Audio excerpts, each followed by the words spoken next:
Okay, got some more stuff from TikTok. Somebody said CSAM.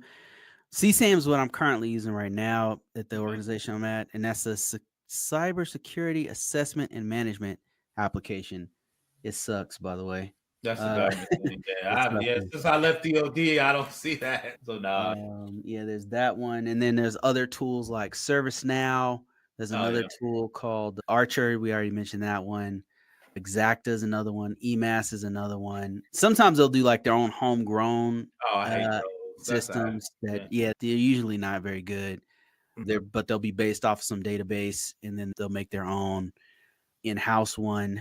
Yeah, they've got a lot of tools that will manage the whole compliance roadmap, like Mhm. from the time that you build the system to making sure the system has a proper level of security categorization, and then all the security controls and everything.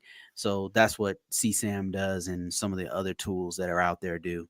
And what you got to be careful of is a lot of people don't do this is depending what you put in there, you got to do a security review. If you putting your findings in there and we were putting people putting test data, I'm like, dude, you put real IRS stuff in there, man. If we put Yeah. IRS data in there, then it's got to go through the IRS hardening. It's got to go through Yes. all the rigorous stuff. And I think a lot of people, especially when I do federal work, a lot of times the IRS has tools you can use of theirs. But if you use your own and you put any kind of classified data in that, be that IRS, even PI, you got to harden that infrastructure at that same level, that data you put in. I think a lot of people miss that. Not only that, but any data you put in there, you got to update it constantly, Yeah. because especially like your SOPs or whatever, that stuff gets old. So you got to constantly refresh it.